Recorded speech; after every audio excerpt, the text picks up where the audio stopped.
So we began last night an amazing lesson in Likutey Moharan. I told you guys actually that this was one of the key lessons that helped me to overcome wasting seed. And it's going to seemingly have nothing to do with the concept of wasting seed, but we're going to see how in a very deep way what we're about to teach impacts that. We started with the pasuk. It says, Ashrei ha'am yodei trua Hashem b'or panecha yahalechun. Happy are the people that they know the shofar blast, that they go in the light of the countenance of Hashem. Okay, good. So we started with the concept, which is very interesting. You should know, what is tshuva? So people think tshuva is this. That's an extension of tshuva. That's not what tshuva is. Tshuva literally means to return. Where are you returning to? So if Nachman says, to your source. And what is the source of a Jew? What is our source? Hashem. Okay. We have, so to speak, an intermediate source. That is called Chokhmah. Everything in the world, its source is called Chokhmah. And where do we learn this? We learn this from the first pasuk in the Torah. Bereshit bara Elokim et hashamayim ve'et ha'aretz. And Rashi says on that pasuk, Bereshit should say Berishonah. Doesn't mean in the beginning. So what's Bereshit? So literally it means with this quality of Reshit. And if you use a Gezer Shava, right? So where else is Reshit used? With Yisrael, Jewish people. We're called Reshit. Where else? Chokhmah, right? Reshit Chokhmah, Yirat Hashem. Where else? Torah.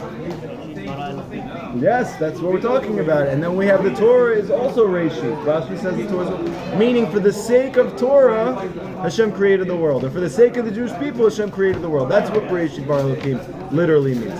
But we're saying something different. According to the Zohar, it's actually a formula, a recipe for creation. Bereshit, Reshit is a quality that Hashem used, Bara Elokim, that Hashem used to create the world. What's Reshit? It's Chokhmah. Meaning that within every physical creation, there is something called Reshit, which is its essence. It's godly soul. It's root. Tshuva is to return things to their root. Now Rav Nachman says, this is what it means, Kulam b'chokhmah siti. I made everything b'chokhmah. Meaning, with its root. Its root is chokhmah. And we see this even in the word, because chokhmah, if you switch around the letters, it's koachmah. The power of what? Meaning potential. It's the potential reality. Good. Now as a result, Rav Nachman says, this is very, very important. Every Jew needs very much to guard his mind, to guard his intellect from extraneous concepts. Because we're learning something very deep. We're learning that your intellect is the root of your existence. Your mind is the root of your life. Therefore, when you negatively affect the roots, then automatically, did these grow from the ground? Unbelievable. This is like the times of Mashiach. It's already completely grown. You know what I'm talking about? He's already there. Okay. He's been trying to push these on us for weeks. Nobody has touched them.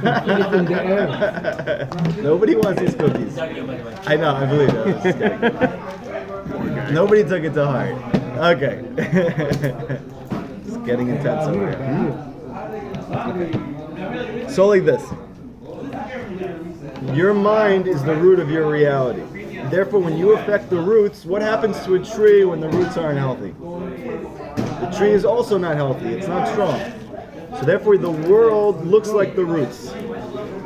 The root of your life is your mind. So therefore, when you negatively affect your mind, that's going to end up seeping into your reality because it's the root of your reality. Now, we see, where is this concept most acutely understood? With Shlomo Melech. Shlomo Melech represents the godly soul of a Jew. He represents the mind of a Jew. Okay? It said that he ran and he mastered the whole world until something happened. He got very intrigued by Paro's daughter, Bat Paro. Rav Nachman teaches that Bat Paro is not just a person, she's also a concept. What's the concept of Bat Paro? It is secular wisdom.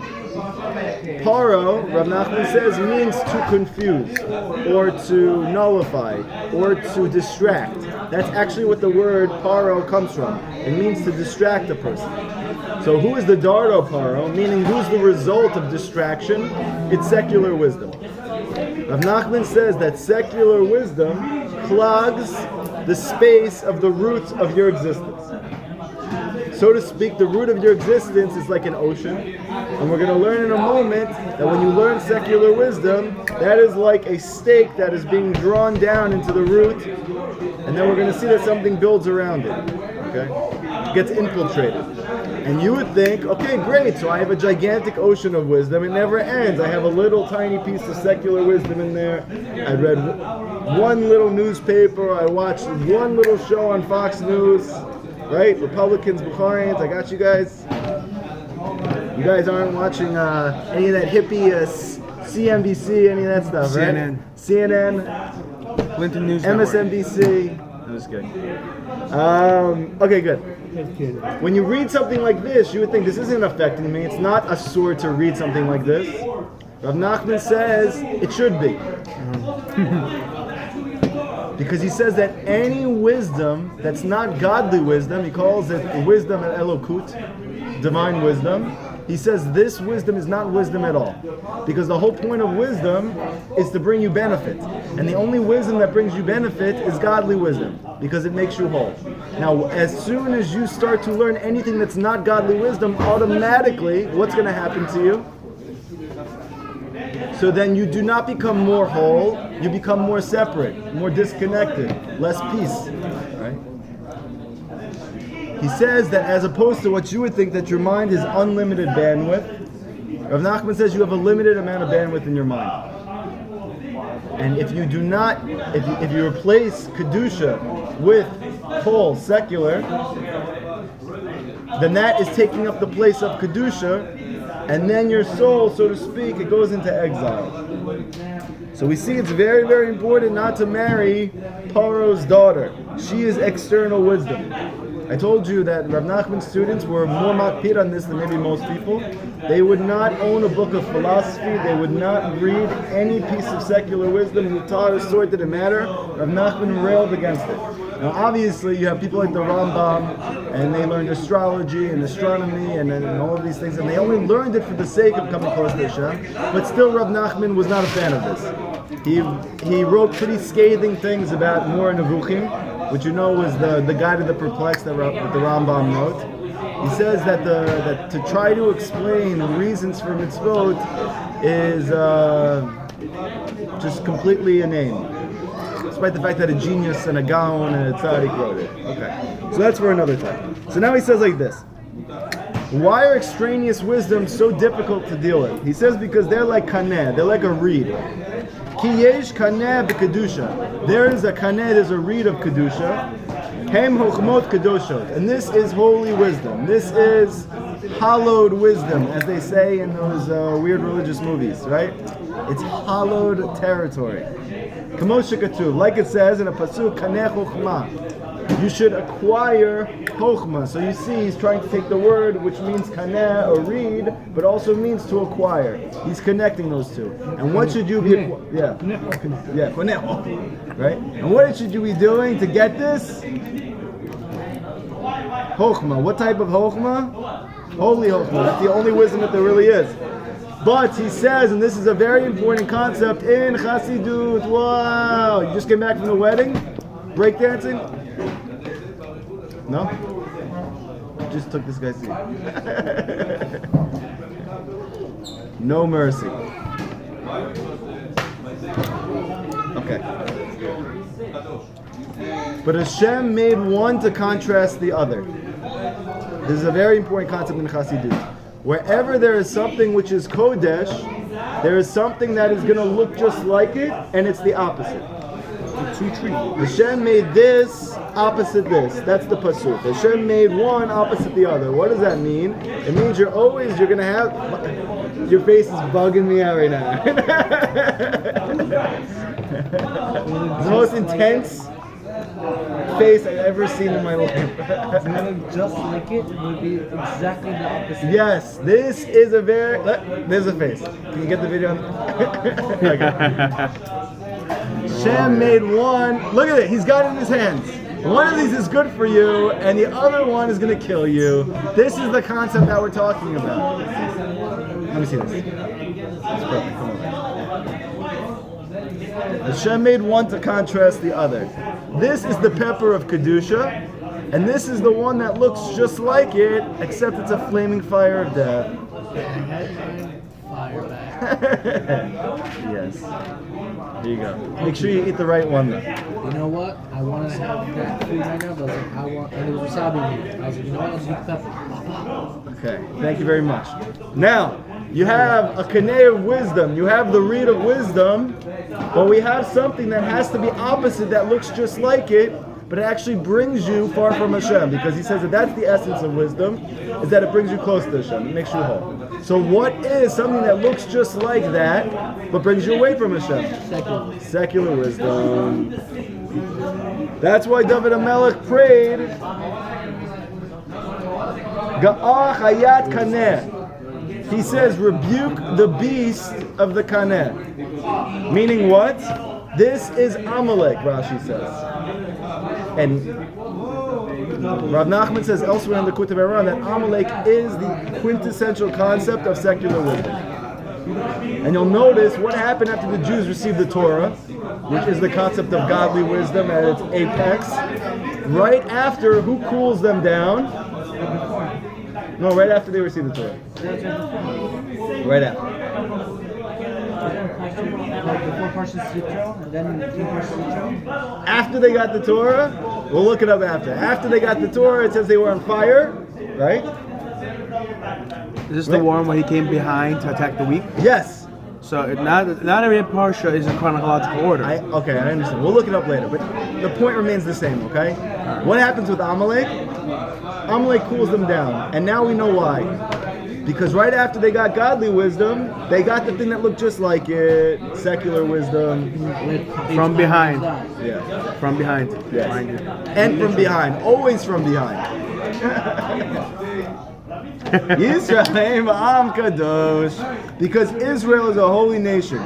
Why is Israel called Kadosh? Do you guys know why we're called Kadosh? Anybody know? We're married to Hashem. That's a nice answer. They wrote that in some very nice books on it. That's not the answer we're looking for, though.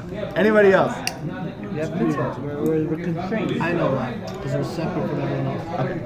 That is actually the Peshat. That's the literal answer. Kadosh means to be separate. But in this case, we're going to go a little deeper. Consecrated. Okay, consecrated. Very religious word. Okay. The Torah, specifically in the Zohar, says that the word Kodesh is a code word for Chokhmah. Kodesh. So that's what life is, Mom. Yes. Kodesh and Chokhmah is one word. It's one real thing.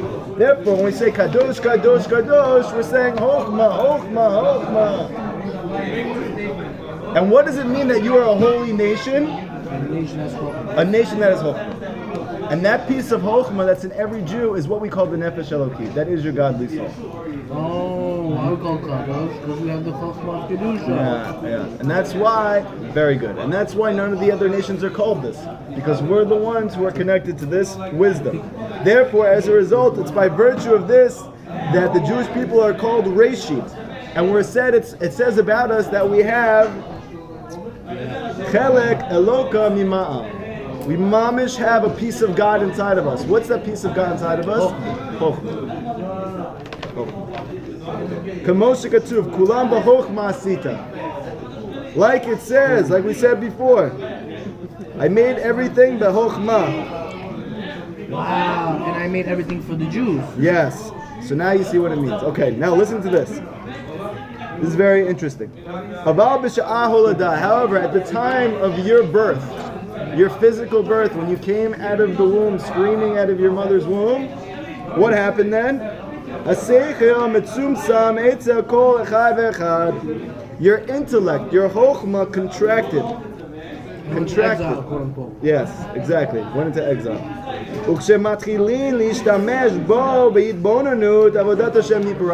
And it's your job through your life to build your seichel, which is your chokhmah, back up.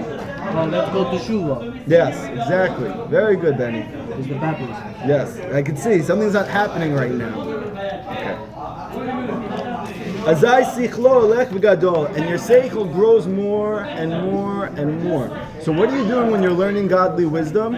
You're actually increasing your nefesh elokit, your godly soul. Yeah, but we're saying it's much deeper than I'm learning Torah. You're mamish, you're building your soul. Is mamish who you are? Mamish. Menachem Mendel Schneerson. Okay. Umitavrim kol amidot ra'ot umegunot. Oh wait, that's the next thing. Sorry, I got excited. Okay, so like this. And this is what it means, v'tereb hochmat Shlomo. That Shlomo's wisdom was growing more and more and more as he was becoming the wisest man that ever lived. Why was that? Because he was getting more and more holy wisdom. Now we learned in the last... But he married Bat Paro. Until he married Bat Paro, which is secular wisdom. So what happened then? So Rav Nachman says like this. When a person takes into his mind, which we're now calling Chokhmah, this holy intellect, and he brings extraneous thoughts, secular thoughts, then what happens? The kedusha of his intellect decreases completely equal and commensurate with the space occupied by that extraneous wisdom. You following me? You with me? We have a formula. Stay with me. Your mind is Chokhmah. Let's say you have 100 points of Chokhmah at any given time. If you are learning 40 points worth of secular wisdom, you now have decreased your Chokhmah by 40%. You now only have 60 points left. Rav Nachman says, even though your mind is unlimited, you actually have a limited degree of Kedusha in your mind. And whenever you learn secular wisdom, to whatever degree you have infiltrated your mind with secular wisdom, to that degree, your Kedusha leaves your mind, which is exile. Isn't there like nowadays certain Shalom people go for secular wisdom for Parnasa? So Rav Nachman was a big fan of this. He says that's fine. That's not what he's talking about. This is learning for the sake of learning. For the sake of learning. I'm interested. I want to know the news. I want to know philosophy. Could a person learn secular wisdom to debate with others? So Rav Nachman would highly suggest against this. Not to do this. Only the greatest tzaddikim, Rav Nachman said, can go into the depths and the darkness of secular wisdom and bring everything out, but not for us. Okay? But David was. Yeah. But he ended up failing.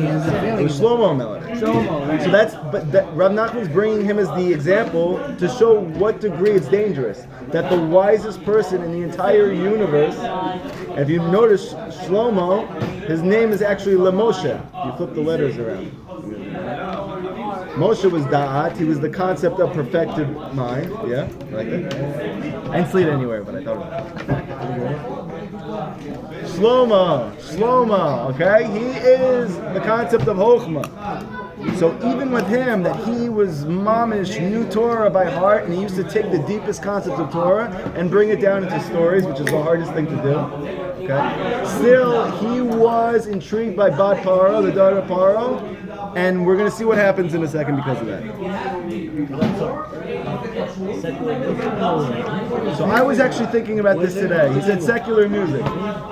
I think for sure secular music fits into this. We learn music in general. Music for sure, but I had the same thought as Robert. When I was thinking about this, I was thinking, you know what? Music is really also a type of wisdom. So Yeah, because you know what music is, right? It's their da'at in the music. That's right. Their experience. So for sure, I think it's an even more intense form of wisdom as well. When you say music, And the mind. I told you guys, I feel that even if I hear a secular song that's clean, it's completely clean, I feel it affects me. Weakened? Yeah, my faith gets weakened. My thoughts start to travel into places they shouldn't be thinking about. It's very interesting. But it's only going in those places for you to take those chokhmah. Okay. So like this, what happens? What is the extraneous wisdom doing? He says it's mamish plunging itself into your mind like a reed, diminishing the space of kedusha, and then this is not the worst part. besides the space that it takes up, what happens in an ocean, let's say, when there's a reed that's plunged into it? Backups. So now there's a marshland that can build around it. And that's what happens. He says all bad midot now circle around that reed which is plunged in the mind, and they come from there. Whether it's wasting seed, which I told you that before, smoking weed, doing good deeds, not true. Or let's say what else? Gava, arrogance, right? Sadness. All of these things then gather around that reed. But it all starts with secular wisdom. It's very interesting, right? You hear everybody's railing against, you shouldn't be sad, the Torah says to be happy, you shouldn't waste seed.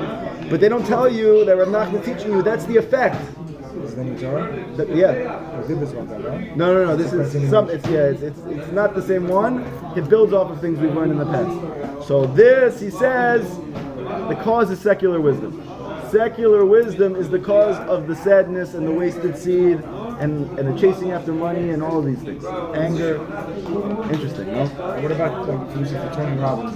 Right? He's secular wisdom. He has a lot of his concepts come from. I know. I gotta look more into this. Tony's a good guy. You know some mutual rabbis that listen to him. Yeah. And they promote him. Right. The thing is, I don't know that Rav Nachman is like normative Judaism, meaning he doesn't share the same opinions as everybody, even if it's. Find out according to Rav Nachman, this is something. Well, we can look into it. I'll look into it for you. Okay. Now look like this. Shlomo Melech.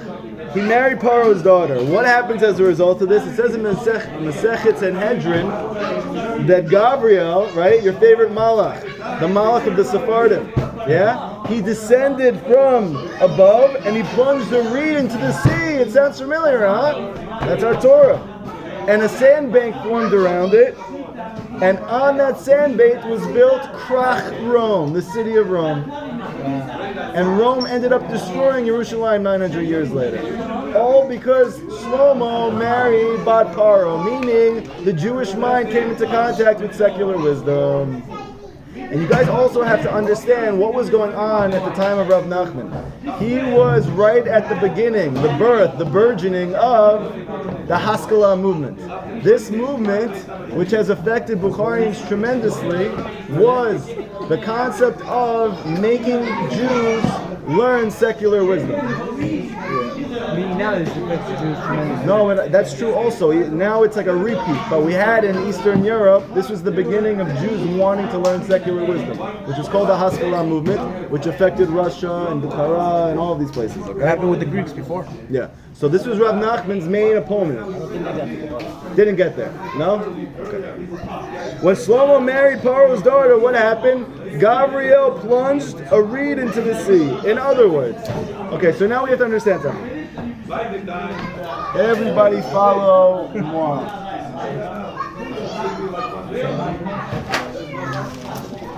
We know that this is Da'at, this is Bina, this is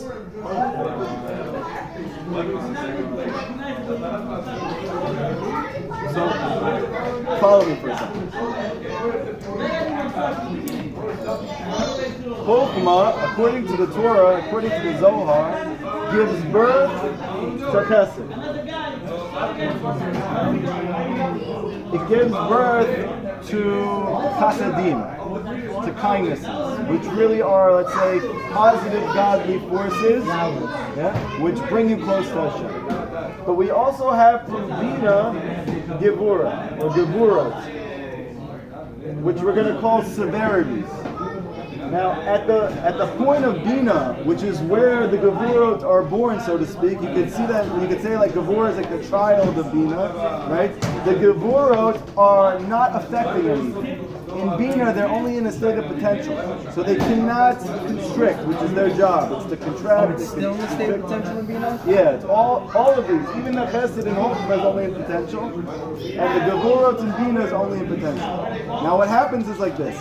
if the Jews do what we're supposed to do, then we draw the Gevurah down to there in the 10th Sefirot, and this is holy and this is good for us. This is the concept of Yitzchak. However, when we do not do what we're supposed to do, which in this case is learn secular wisdom, the Gevurah does not fall in the 10th Sefirot, but it falls below. Says to Esau. Yes, turns to Rome. Okay? It comes down below the 10th Sefirot, and it actually becomes your fallen fears. As opposed to Yirat Hashem, which is the Gevurah of Kedusha, it actually becomes fear of wife, fear of job, fear of parents, fear of situations in my life. All of these fears are fallen fears. Where do these fallen fears come from? It's when your Yirat Hashem drops. And what's causing the Yirat Hashem to drop? It's secular wisdom. Is that always the case? Yes. That's the only thing that is causing? No, it's not the only thing, but it's a big thing. So you're gonna Does wasting wait. seed also count? Yes, for sure. That's all. Ruins everything. Wait, you gotta wait. I'm waiting. This is the concept of gold dross. Gold dross. This gold dross is an aspect of the klipot. Okay? Meaning they become klipot. As opposed to being yira for you, bringing you close to Hashem, they actually become klipas for you. They get you scared, they get you nervous, they get you worried, X, Y, and Z. And that's what it means to plunge into the sea of wisdom, meaning into your chokhmah, your mind. And what happened? A sandbank formed around it. Secular wisdom. Right? Secular wisdom. And the sandbank is all the bad midot, all the negative midot. And on that sandbank of bad midot, the Gemara says there was a great krach of Rome. Krach in Aramaic means city. The great city of Rome was built on this, where it was plunged. Now, where does the word krach come from? Sandwich. No. Yeah, wrapped around. So maybe it's related. The word krach, Rav Nachman says, is actually related to the Nachash Hakadmoni, the primordial snake. That's Christ. Rocky. Yes, the primordial snake is the concept of krach. Why is that? Because karuch, guys, focus. Everybody, you, out. Peace, brother. Okay. Karuch means to latch onto. What does it mean that the city of Rome was built on, the city is krach? It means karuch. It latches onto godliness. It sucks out and it siphons godliness. That's what it means that it was plunged in, a sandbank was formed, and a city was created of Rome, which ended up destroying the Jews in Yerushalayim 900 years later. It started with secular wisdom. All from the krach. That's why it's called the Great Krach, Rav Nachman says. As our sages thought. Why? I love this. Because of the great destruction that it brought. Only krach in Hebrew, you know, it's the name of krach. The name of Krach. Yeah, it's city. Yeah, but we're saying it comes from the word karuch, which means to latch onto. Yeah. Yeah, we got it. We're on the same page. Okay, good. So this is what the Yetzer Hara does. What does the Sitra Achra do? It latches onto and siphons off Kedusha. Good? And specifically, who does it latch onto? It latches onto the leaders of the generation. Because there is the greatest amount of Kedusha. And the Talmid Chachamim the most of all. That's why the Gemara says that many times the people who learn all day, they're going to find that their pants have little holes in it. Little rips. Where is it coming from? It's coming from the krach. So the Nachash goes after in this case, Chava, which is us. For us, it goes after the holiest things, the holiness, the Kedusha, which we're learning is Chokhmah. In this case, it's Chokhmah. Okay. So, basic point that we have to get out of this first section, because then we're going to move on to this next part. We need to protect our mind from secular wisdom. What does it lead to? Secular wisdom creates, Gabriel comes down and he plunges a reed into the sea, which we know the sea is always an analogy for wisdom, your mind. And then a sandbank forms, which Rav Nachman says is all of the negative midot, all negativity, all klipot, which in this case could be wasted seed, sadness, X, Y, and Z. Right? So all of it is starting from secular wisdom and it ends up becoming Rome. And Rome is just the concept of evil. Okay, wait 1 second. Thank you though, I appreciate it. Hold on to your point. I wasn't saying anything. Right. I gave you credit. Right, thank you, I appreciate it. So listen, I told you guys that there was a certain Torah that really helped me in terms of not wasting seed anymore. It was this. Just this first concept. Realizing that the desire to wasting seed is not coming from a random image that I'm seeing necessarily, it might be, but it actually is starting with the sports score that I just read, which seemingly has nothing to do, right? It seemingly has nothing to do with whatever's going on right now. Starts off from there. Yeah, it starts from there. That's the plunging. It's an amazing thing. Okay?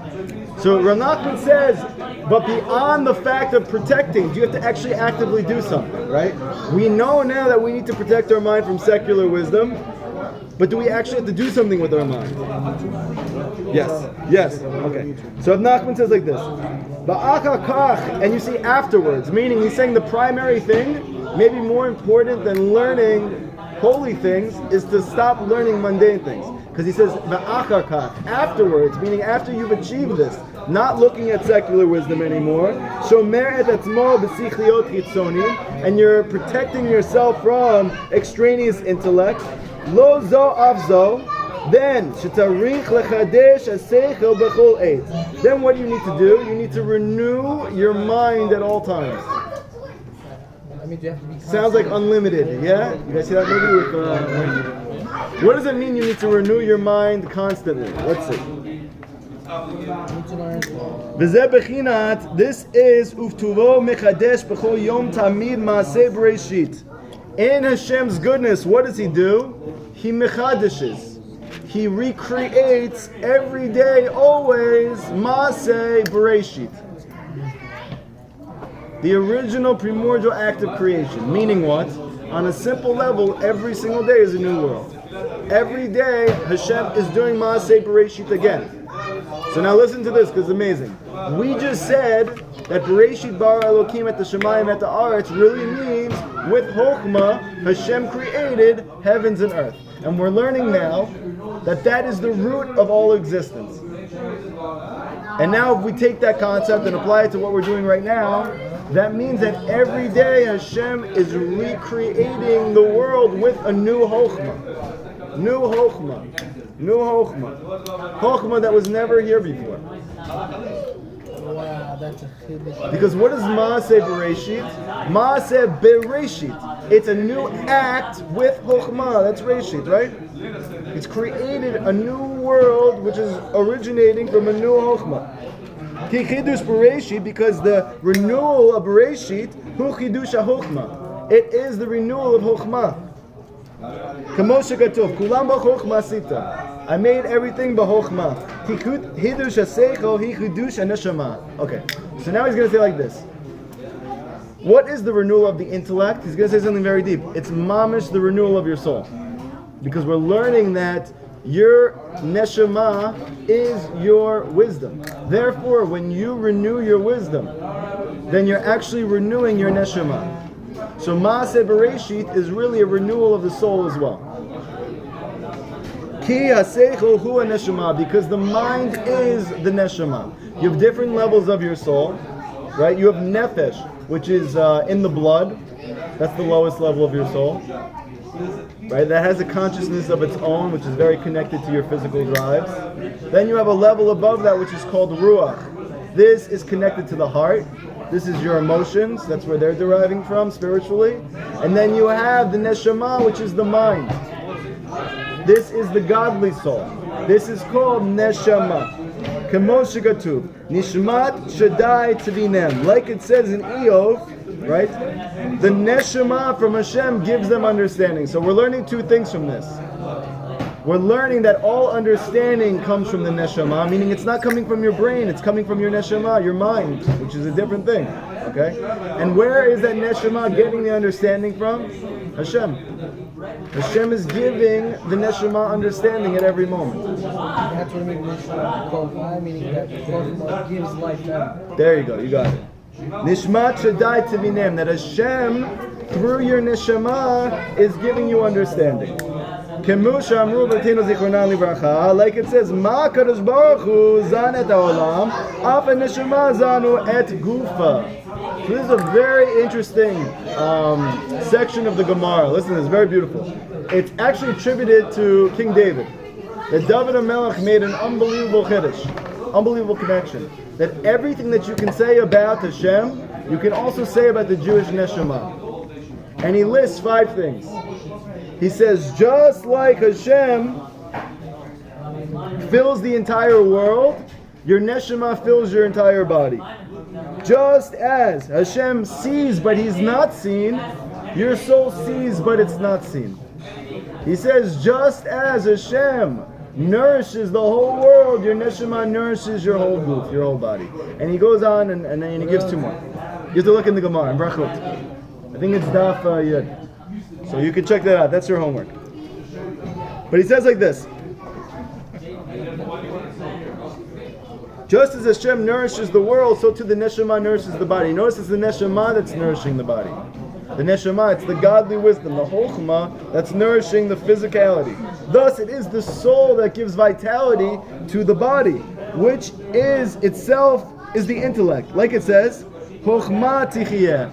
Wisdom gives life to those who possess it. So it's not a poetic statement. It's mamish that the wisdom itself is those who possess it. If everybody's alive, technically. So we're saying only the ones who renew their chokhmah. That's what we're going to say now. You need to renew your chokhmah in order to be getting life from the chokhmah. That's what we're going to say in a second. But I want to say something else. You know, probably you heard, Avraham, you look like a chia pet right now. Like a cute Chinese kid. Okay. Actually, what you're doing right now is very deep. It's going to come up in a moment in the Torah. And what I want to say is like this. Yeah, it's a big chiddush you just brought to the table. It says that the rabbi gives life to a Jew in the next world, just like a father gives life to a person in this world. So in this sense, they say that the rabbi also gives birth. That's why they call the students his son. So I want to say something deeper than that. Yes, that's true. But on top of that, if we're learning that a person's neshama is who they are, and we're saying that it's recreated every day, and really every moment that you get new wisdom, that means that every time that you learn new wisdom from a teacher, he is mamish giving you a rebirth.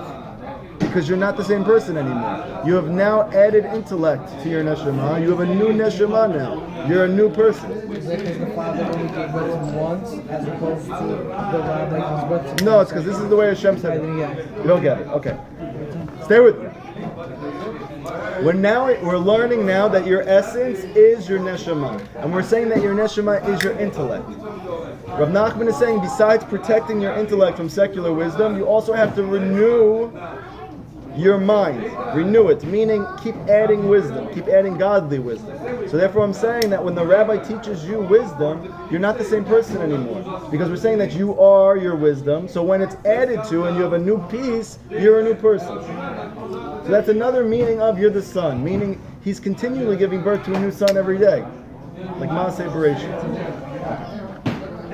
Now listen to this, because Avraham is an expert in this, and you're going to see that this is hashgacha pratis, the fact that you were sleeping like a teddy bear over here. Ready? Get the camera in him, by the way. Let's him bat. No. Don't do this. Chas v'shalom lo aleinu, okay? The Kiddush HaSeichel. What renews the mind? What you would think the renewal of the mind comes from learning Torah. Rav Nachman says, what gives chiddush to the neshama? What gives renewal to the neshama, to the soul? Hu ayadei sheina. It's through sleep. Let's go to bed. Everybody take a long siesta. Practice. Everybody, come on.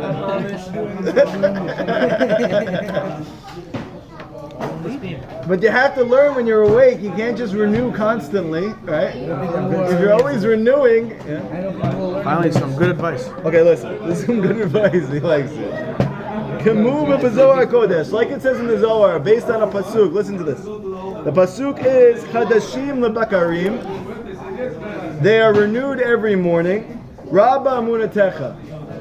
Great and wondrous is your amunah. So what does this mean according to what we're just learning now? Kishe hamochin, because the mochin, right? Kol mabina da'at, your godly soul, when you are learning mit yageim, it gets tired. Right? You ever notice that when you're learning, there are times that your mind just gets fried? Okay. So Rav Nachman says something very interesting, which I think is very practical, very good advice for Bali Tshuva, who mamish burn themselves out when they want to learn and then they just don't stop learning, and even though like their minds are fried. So Rav Nachman says that when their mind is fried, what should they be doing? They should take a nap. They should sleep. Wait, so you're gonna say Az ayidei sheina am mitchadashim. Why? Because when the mochin, meaning your godly soul, is overtaxed, we see empirically what happens when you take a nap. When you go to sleep, you wake up, it's renewed. Yeah? You're more at ease, calmer, refreshed. It's refreshed. It's renewed. That's machadish. You machadish your mind when you You're sleep. You're renewing your mind. Yes. This is why every morning when you wake up, what do we say? Anotein liya'ef koach. You give koach to the weary. So if Nachman says, who's the weary? You. You just woke up. You're the weary one. That's the koach that he gave you. Through your sleep, he renewed you.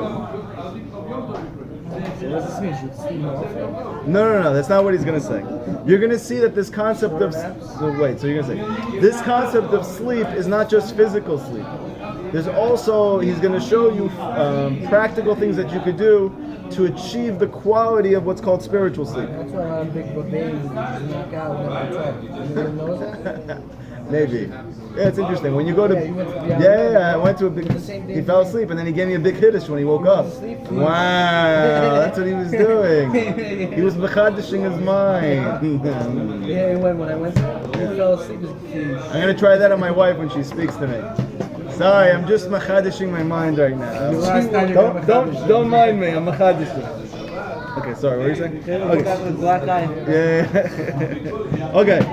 Earlier they were exhausted, but now they're revitalized. And while sleeping, what happens? The mentalities of the soul, they enter into what's called emunah. You guys are going to have to follow me because this part is very, very deep. It's based on Zohar. So hold with me, okay? It's like this. When you go to sleep, what happens? So according to the Zohar, your lowest part of your soul stays with you, but your neshama rises above. Yes. Rises above to Shemayim. And where does it go to? What's its destination? Heavenly chambers. It's a place called Malchut. There's different spiritual worlds, spiritual levels. It goes to the place called Malchut. Isn't that this world? No, it's above this world. It's right above this world. So in that place, what happens to your neshama there? It sleeps there, just like you're sleeping here. You're physically sleeping here. Your neshama is sleeping in this beautiful hotel called Malchut. So what's the name of the world we live in? Olam Hazeh. And then that's Malchut? No, Malchut is right above it. Malchut is the beginning of spirituality. It's the interface between the physical and the spiritual world. Right in between. Okay? So your soul goes into a place called Malchut, it renews. Okay. So Rav Nachman is saying that this pasuk, which is saying that every morning you're mechadesh, great is Amunah. Meaning, why is Amunah great? Because that's what allowed your neshama to renew. Everybody following me? It's only because I'm taking a nap. Okay, everybody focus. Don't take a nap now. This is not what he meant. You have to learn a little bit more before you start all dozing off. The pasuk says, every morning you renew me. Great is your emunah. Meaning simply, you have a faith in me and that's why you keep recreating me. Hold on to it. That's why you keep recreating me. But he's saying that's also true, but it also means something literal. Great is Amunah because Amunah is the code name for Malchut. Great is Amunah, meaning great is Malchut, because through Malchut my soul is renewed every day. Because he goes to the Malchut, and because when he comes back down, He's new again. Right? So the Amunah is what gives birth to life, like we said in another Torah. So now we have another addition to that. Our soul goes up to this place called Amunah Hotel. And in Amunah Hotel, you take a nice nap. And then in the morning, we say, Rabba Amunatecha. Not just are you're faithful to me, great is your faith, because I just slept there, it was awesome, and now I'm ready to start again. You with me? You hopped it? You got it. Right? You know this Hotel California? We need Hotel Amunah Tona. Rwanda. Rwanda. Okay. Now there are different aspects to sleep. Actually, you know what? Let me read this piece because this is very trippy, as Benjamin would say. This is a straight piece from Matot Midbash, which is the main Perush in the Zohar. So follow with me for a second, all you Sephardi Jews who love this stuff. It says like this: Ashrei, fortunate are those who know how to think deeply into the mysteries of their master and become attached to him. So what is this meaning? Chokhmah. What's the mysteries of the master? It's Chokhmah, to become attached to him. For with these mysteries, a person becomes bound to his master so as to attain complete wisdom. That's what we said. At night, what happens? When a person lies down to sleep, he should think into how his soul is in the process of leaving him and returning to the master of all. For at night, everything returns to its root. And the four sins of night, meaning the klipot, they take whatever is their due. What does that mean? When the soul returns to its root, so you're also in a bit of danger, because if you did not do mitzvot during the day, but you instead did averot, or let's say you learned secular wisdom, then it's very hard for your neshama to arrive at Hotel Malchutenu, okay? At the Hotel of Malchut, and to be renewed there. It's renewed commensurate with the mitzvot that you do during the day. Hence, the soul returns to its root, and the body lies dormant like a stone. The body then attracts the forces of the Sitra Achra, which render the hands impure, so that upon rising you need to wash them right away. The souls of those who refrain from Avera during the day, the Tzaddikim, they ascend and they return to their root in Malchut, which is adorned by their good deeds. In truth, every soul ascends to Malchut, but only commensurate with the good deeds before it's judged, because every night you have a mini death. Just like when you pass away, you're judged in Shemayim, and then you go into Gan Eden. So too, every night after you pass away, you're judged, and then you go into Malchut, which is the same thing. Not everybody gets there right No. now. Where do nightmares come in? what happens when a person has a That's the nightmare klipot. of kind Is of it going to the wrong place or just being dragged through the middle? Because you ate a lot. We'll see. Wait, you have to wait. I know this is getting you excited and flustered. Why? Okay. Malchut, what does it do? It takes in all of these ascending souls, meaning all of our souls, in an aspect of pregnancy, what's called Ibur in the Zohar. And what happens? These souls are then reconnected to their root, which we learned is Chokhmah. So within Malchut, which is the womb, it's reconnected to Chokhmah, which is the root of these souls. And it's infused with new life. Afterwards, Malchut then gives birth to you again the next day. That's why we say Rabba Amunatecha. Great is your Amunah, because Amunah is Malchut.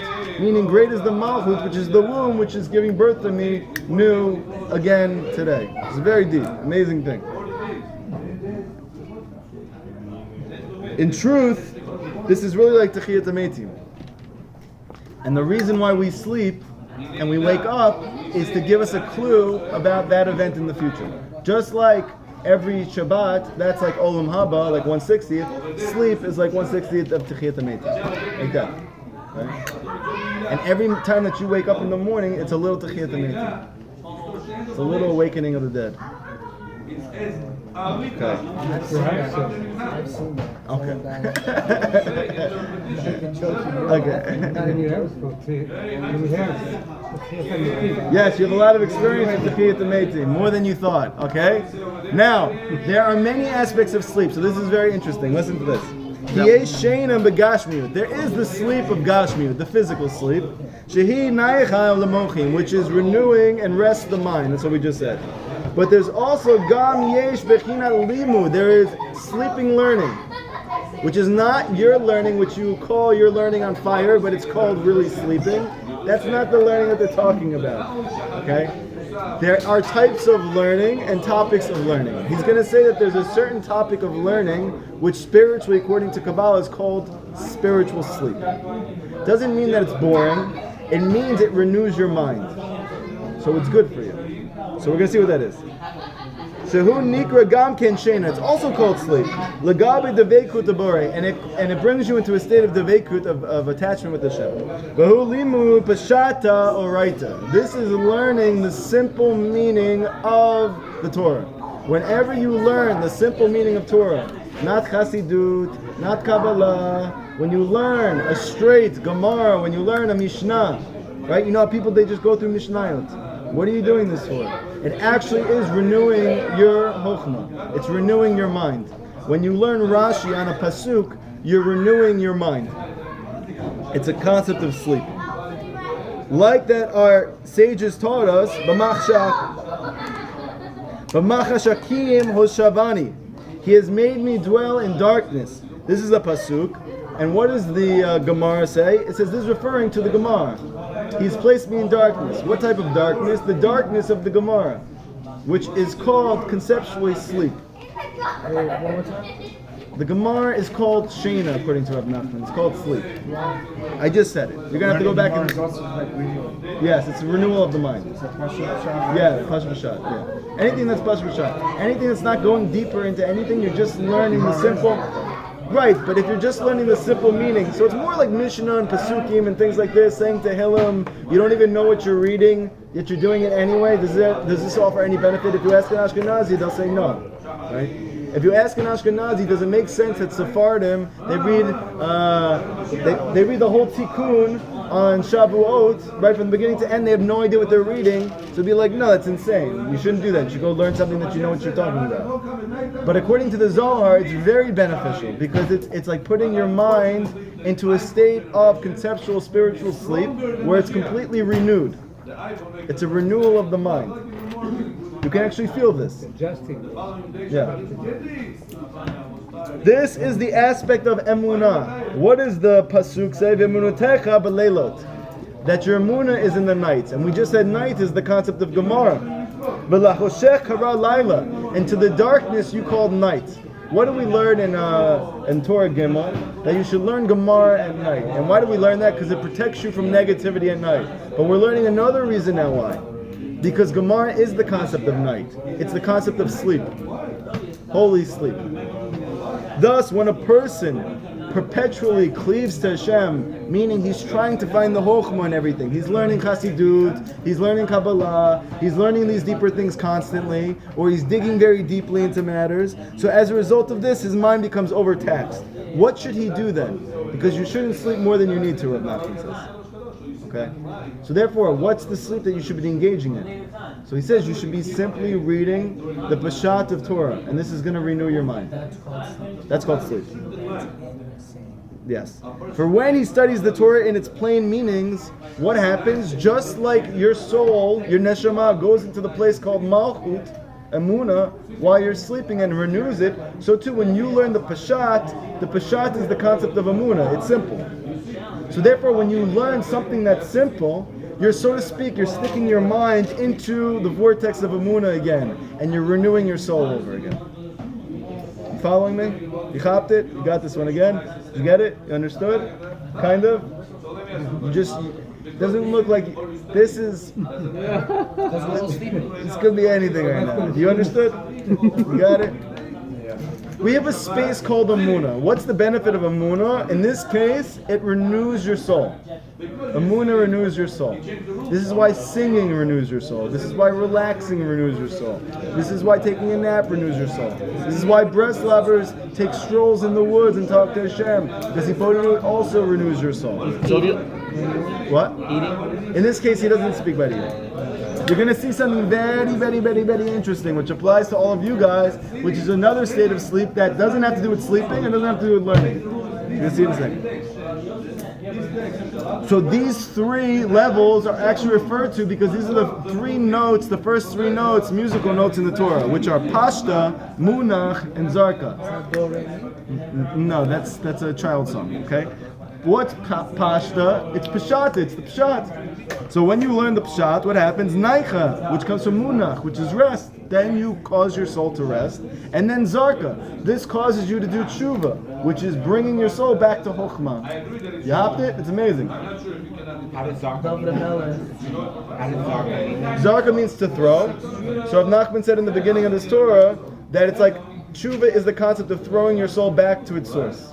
So that's going back to Chokhmah, which is godly wisdom. Is that instrument that David Melech has? What's that? David Melech has a certain instrument, a harp, a violin, or whatever it is. Each note or each thing is connected on shot or rest. Could be, yeah. There is 5, so it makes sense. Okay.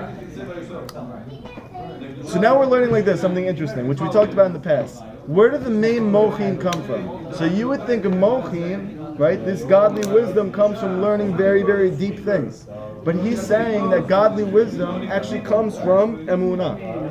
And Emunah can mean literal faith, but we learn that Emunah means tefillah. And we're learning now that it doesn't just mean tefillah, it also means sleep.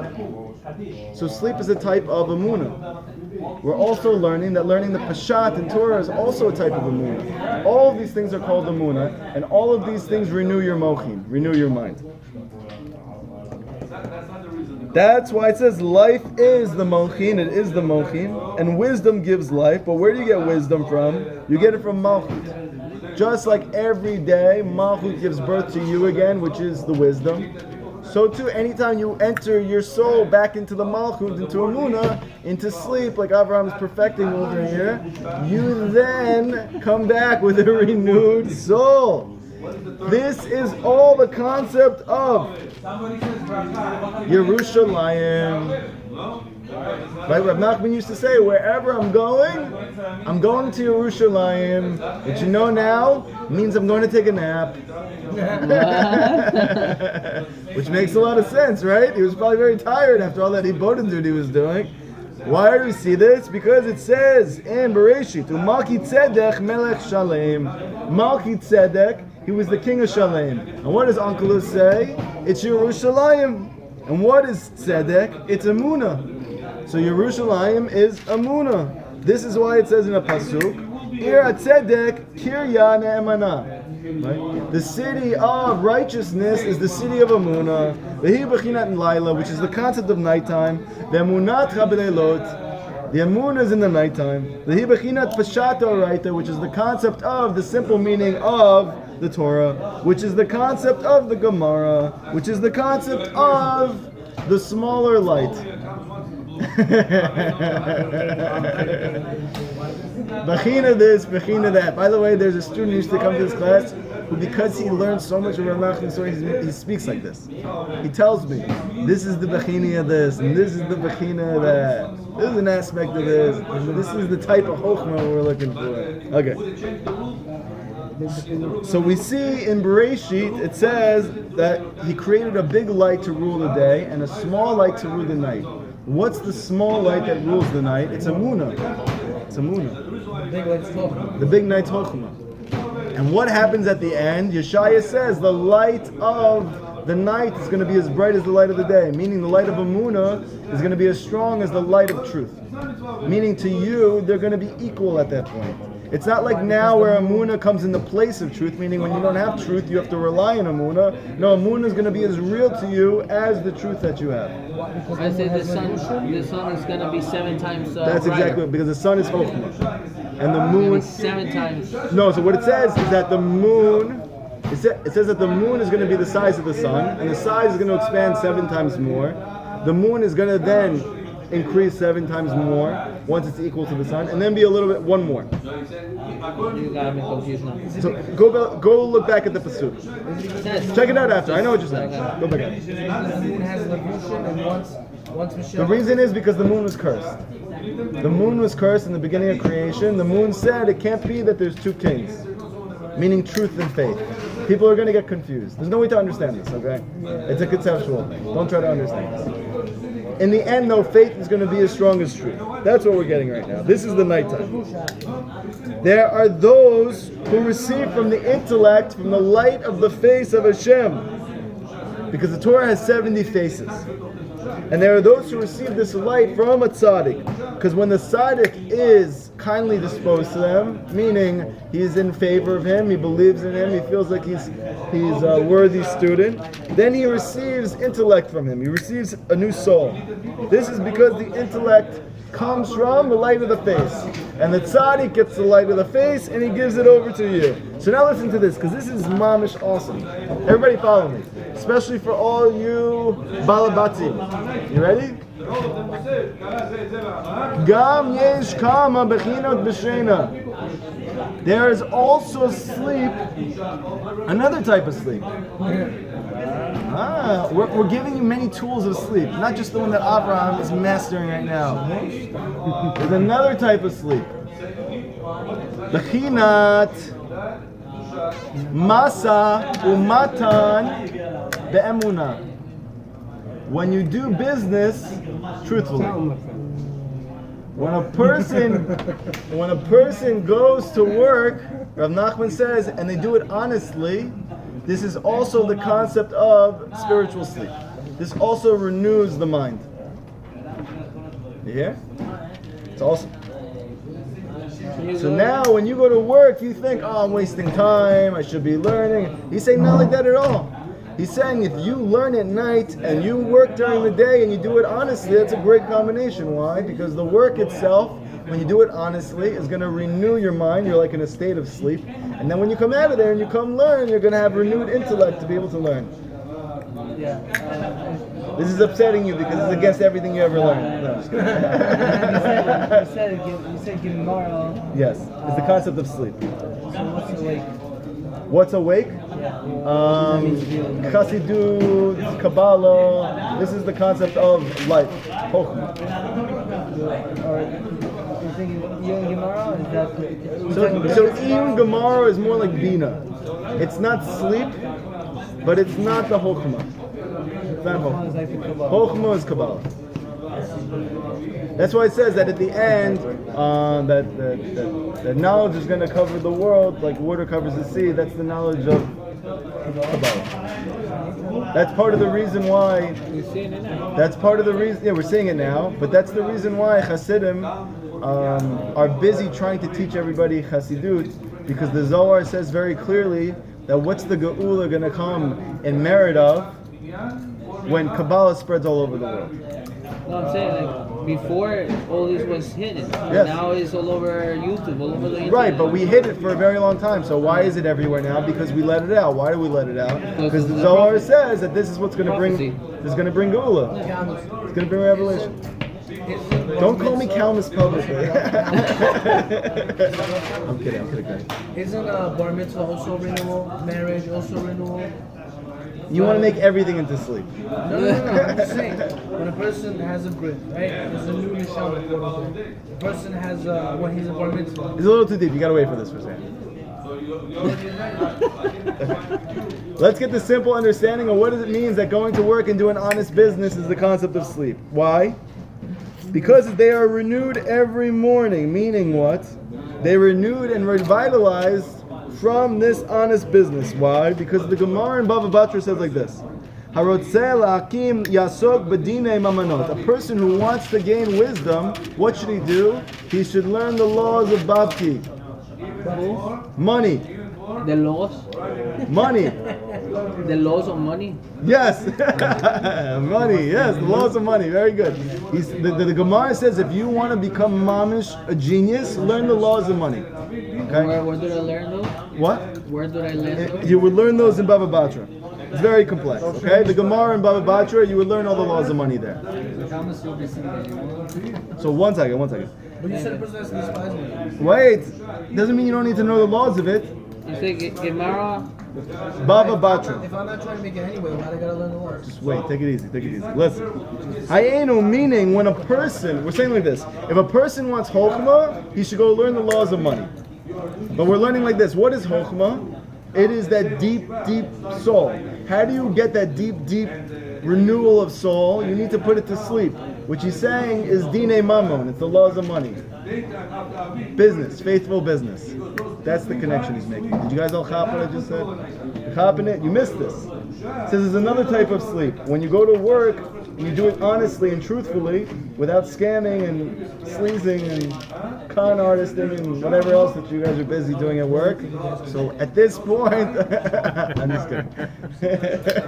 I like it. Yeah. I'm sleeping most of the time I'm at work. Okay. So this could be a reversal because the work itself is sleep, but you're sleeping in the sleep. So I think you're awake, and I don't think you get the benefit of either. Just confused. Yeah, you canceled out your sleep. The enemy of my enemy, my friend. To the degree that a person is well versed in these halachas, Yes. to that degree he'll make his money? No, that's not what he's saying. Really? Really, that's not what was said. Pay attention, okay? Simple meaning is, you want to get wisdom? Learn the laws of money. Now we're learning deeper than that. You want to get wisdom, you need to sleep. What's a form of sleep? Business. So he's saying, Dine, the laws of business, where does that apply? When you're at work. Every day that you're at work, you're involved in the laws of business. So this is the concept of sleep. Through that, you get Chokhmah. So experience in business. Yes. That is, one who wants to renew his intellect, his soul, he should engage in monetary law, meaning faithful business activity.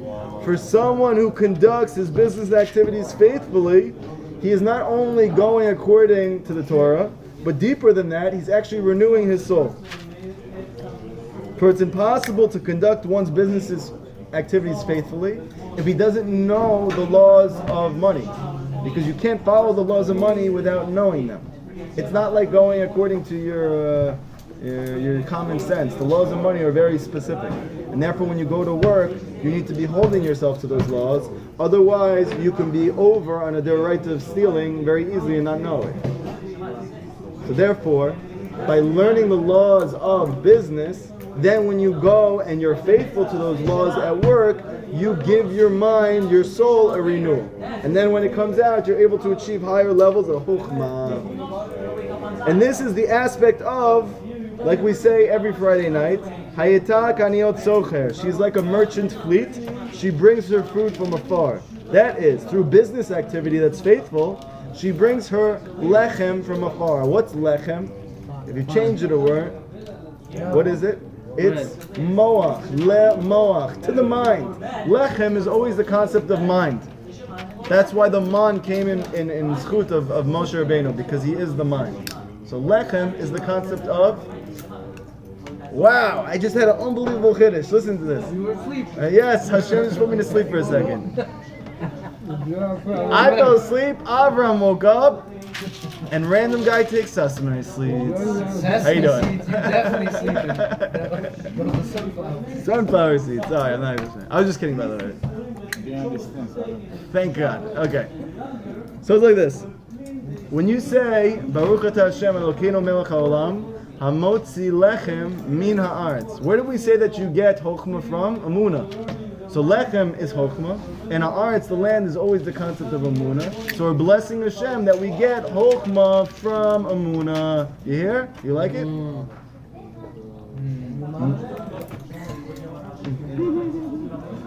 That's what it means. She brings her food from afar, because from afar is always the concept of Chokhmah, because it's very deep. That's why Shlomo Melech says, I said I would be wise, but it's very far from me. He's not saying I can't do it, it just means that that's the concept of wisdom, that it's far. With the last 10 minutes, do we have any questions? We covered a lot of very interesting sugiot. Yes. Everything understood. What page are we on? It's funny how you guys all fell asleep after I taught you that. It's not a good thing to fall asleep in class. You guys totally misunderstood what we were talking about. Talk about sleep. Yeah, lady. So someone who doesn't learn all that, he is affected in his sleep, in the malchut, basically. You're saying that that's what he's affecting while he's at work? No, while the person, when you say going back to what we said before about learning, Yes. and how that protects you in the world of malchut. Okay. You mean like while you're sleeping? Actually, Yeah, actually sleeping. Mom is sleeping. So what's the question? the question is, if a person's not learning, what's protecting him? right? So Any of the mitzvot that he does during the day protects him. It's not the learning. It's not davka learning. It's any mitzvot protects you in your sleep when you're trying to move up to malchut. Meaning, if you just do what you're supposed to do and you avoid doing anything you're not supposed to do, you get a safe trip to Malchut Hotel, Malchut Mania, where you all duke it out in a Royal Rumble. Yeah. Speaking about hotel, what happens when a person goes to sleep and he has a dream? That type of thing.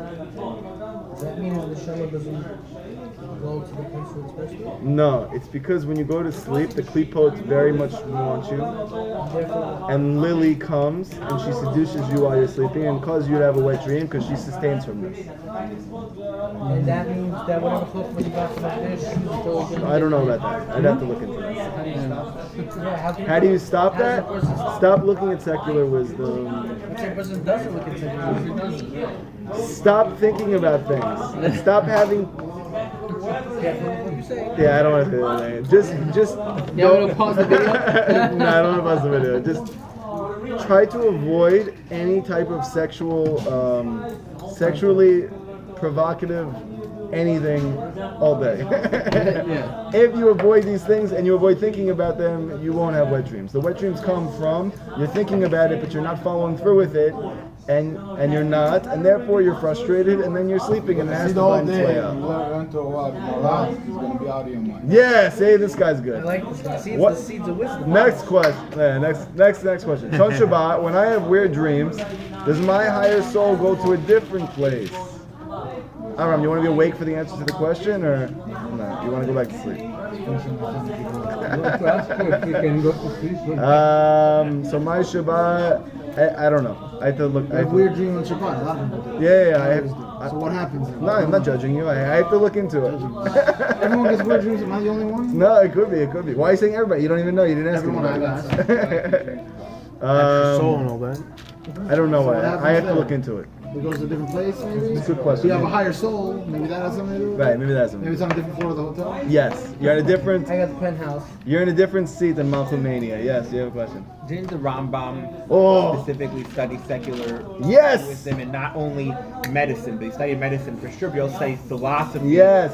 which was, I think like Aristotle. Yes. Which, and then he wrote Moharan in between. Yes. So you weren't here for this. It's deja vu. Rav Nachman gave a scathing review of Moharan Nevuchim. So I know this isn't commonly held opinion. I know that this book is held in very high regard. He's not saying it's not true. He's not saying it's not coming from a tzaddik. But he's very, very, very much against Jews learning philosophy. He thinks it's mamish, like the beginning of the end for anybody who's not, who's not a complete tzaddik. Philosophy from the Rambam is okay. So Rav Nachman says not to do it. I'm not saying that I you can shouldn't. say, I'm just telling you what Rav Nachman's saying. He would tell you not to read more Nevuchim. And if we're just learning the shita of Rav Nachman, okay? I'm telling you something amazing. When I stopped looking at secular wisdom, I stopped wasting seed. And I could never have thought that there's any connection between these two things until I learned this Torah. That's all I'm telling you. It's a very deep thing. The thing that's great about Rav Nachman is you just test it out. His wisdom is experiential. You don't have to take it on faith. You just go do it and you'll see it works. Yeah. Okay, so you told me to go to Isaiah. Shaya, what's the pasuk Isaiah say? 30:26. And the light of the moon shall become like the light of the sun. Right. So And the now light it's of the sun- same, right? I'm following you through the steps. Yeah. The light of the moon is going to be equal to the light of the sun. Yeah. Then what's going to happen to the light of the And the sun? light of the sun shall become Seven sevenfold times. like the light of the 7 days. Very good. So then the moon. What that means. So that means that the moon is. So let's say the sun is going to. Maybe draw it out, bro. Sevenfold Yeah. like the light of the 7 days. Yes, I'm going to draw it up. Because every day you have the sun. Visual. We're a Chochmah guy, you know? When the Lord binds up his people one and heals the injuries. Yes. Okay, so it's like this. It's like this. It says at the end, the light of the sun is going to be like the light of the moon. Conceptually, at this point, the light of the sun is 7 times greater than the light of the moon. This is not scientifically, this is Kabbalistically, okay? So this is called a ratio. Now we have Where is the 7? and we have 1. Now what's going to happen is at the end, Yeshaya says the light of the moon is going to be equal to the light of the sun as it is now, which would turn it into a 7. And then the sun is going to be 7 times greater, which means it's now going to be 49. And it says that the moon is going to be equal to that. But Kabbalah explains it's then going to jump up 1, and it's going to be 50. And this is the 50th, which we received at Matan Torah, which is Mashiach. I lost you when you said drop off 1. So the Zohar says that not only is the moon going to reach the size of the sun, and the sun is going to now expand 7 times. And then the moon is going to also All expand. 7 times, and then it's going to get a little greater.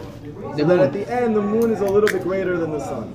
Meaning Amunah is going to be higher than wisdom, which is why we say every single Friday night that she is the crown on her husband's head. Who is she? She's Amunah. And who's the husband? He's Chochmah. So meaning at the end, we're going to see that the greatest revelation is that simple faith is even greater than the highest wisdom. Which is why the Baal Shem Tov was so connected to the simple people, because he says their mom is holding on to the greatest faith. Potato farms.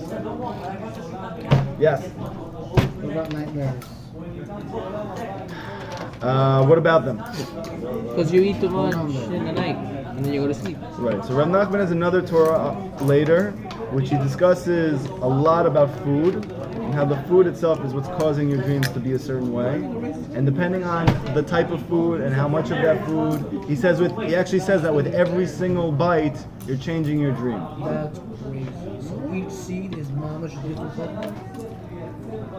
Don't worry, it's not like you have an unlimited. It's interesting when I'm fasting, I don't have any dreams.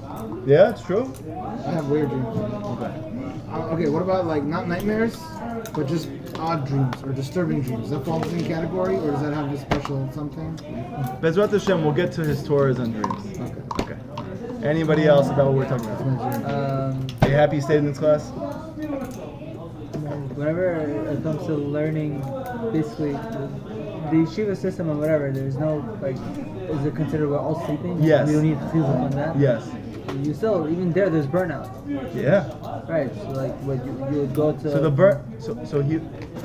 Part of the burnout there is because you're sleeping too much, meaning you never are living, and therefore so therefore you you're have burnt. to wake up. Yeah, you have to wake up. It's a Therefore, different type of. Go. Yeah. It's not that your mind is. Yeah, exactly.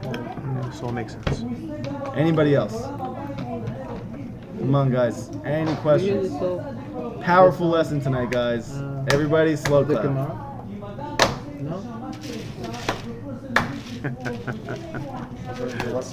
You don't have much followers. It's just you guys. You're my only followers. Yeah. All secular, Stop reading it. We're doing mathematical stuff on the board there. Yeah. I like it. He's a big fan of secular wisdom. When you wake up in the morning. When I was, I was once so I think it was the Rambam also that said that, when you want to love Hashem and understand Hashem, it's good to go out. Understanding creation and science sometimes can bring people to a greater. I understand that he says this, and it could be true, okay? But Rav Nachman says that if you're not a very great tzaddik, so it could bring you to, if you could see the Chokhmah and all of it, that's great. But most people, he says, are going to fall very, very low because of this. Was Skala around during his, I'm not sure. Yes, you missed that also. It's exactly what we spoke about. Okay. He was fighting very much against the Haskalah movement and very concerned about it. So that's a big reason also why he was so strong in this point. Like Spinoza or whatever. Like Baruch Spinoza. He knows a lot about something. You Anybody else? No, what I said is so true. Like when I was going to school, Yeah. they were teaching about science and all these things, and it got me more in love with Hashem. Like, and also when I see like Animal Planet or So I don't think he's speaking about like National Geographic when he's talking about secular wisdom. I think he's speaking more about philosophical things.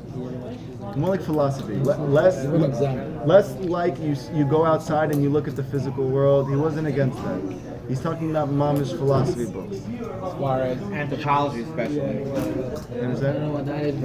Philosophy is like, how do you know that you're existing right now? Philosophy is like, can God create a rock that he can't Like lift? trying to confuse you. Yeah. I don't care about that. Yeah. I don't care. But I'll tell you, like for me, it very much affects me. Like when I see these things, it very much affects me. What about these kinds of evolution and I will just All learn will it be a just part of to that. help people that are inside there. You understand? Like, help them out, but that could be a reason. What about like books? I forgot what it's called. The Science of God, like bringing up scientific things to do with proving Hashem. There is scientists I think that it- believe in Hashem's Hashem. existence, it's fine. But if you're there to learn, Yeah, if it's to try to bring you, but also like I think he would be weary of the proof of God. I think even that notion would wake Rav Nachman Some nervous. people need it. Some people who I are understand- secular, people who need cues. I understand you. I understand. Oh, no, there are scientists that believe in Religious. Hashem. Yes, They're religious. for sure. every person believes in Hashem. So I think it's more speaking about like books like more Nevuchim, like really philosophical books of religion. Even though he definitely believes in God, and it was to bring it. Right.